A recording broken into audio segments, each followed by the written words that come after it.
தந்தை, மகன், தூய ஆவியினுடைய அருளும் ஆசீரும் ஒருவரோடும் விரைவாக இருப்பதாக. நாங்கள் இன்று தபக்காலத்தில் முதலாவது வாரத்தில் வியாழக்கிழமைக்குள் காலடி பதிக்கின்றோம்.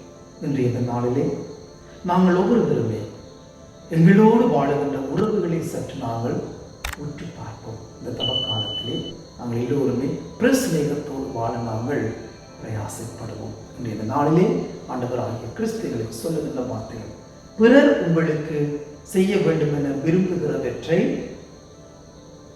எல்லாம் நீங்களும் அவர்களுக்கு செய்யுங்கள். இறை வாக்குகளும் திருச்சட்டமும் கூறுவது இதுவே. நாங்கள் எப்பொழுதுமே எங்களுடைய வாழ்க்கையை பற்றித்தான் சிந்திக்கின்றோம், எங்களுடைய நிலைகளை பற்றித்தான் சிந்திக்கின்றோம்.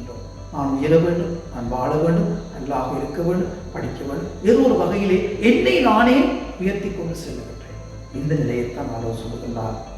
அடுத்தவரையும் உற்று பாருங்கள்.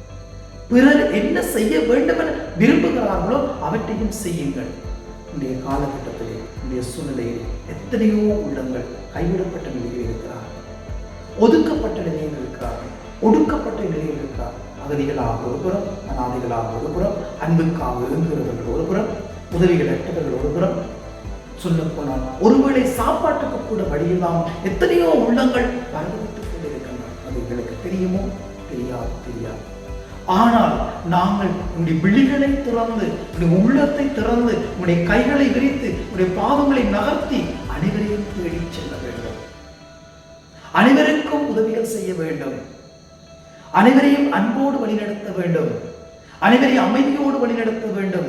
எங்களிடம் உள்ளதை மற்றவர்களோடு பகிர்ந்து அந்த பகிர்தலின் மூலமாக ஒரு பரஸ்பர அன்பையும் மனித நேயத்தையும் மனித மாண்பையும் வெளிப்படுத்துபவர்களாக நாங்கள் வாழ வேண்டும். ஆகவேதான் நாங்கள் ஒருவரும், எங்களோடு வாழ்ந்தவர்கள் ஒவ்வொருவரும் கடவுளால் கொடுக்கப்பட்ட மாபெரும் கொடைகள் என்பதை நினைத்து அந்த நினைப்போடு எங்களுடைய வாழ்க்கையில் மற்றவர்களுக்காக நாங்கள் வாழ பெற வேண்டும்.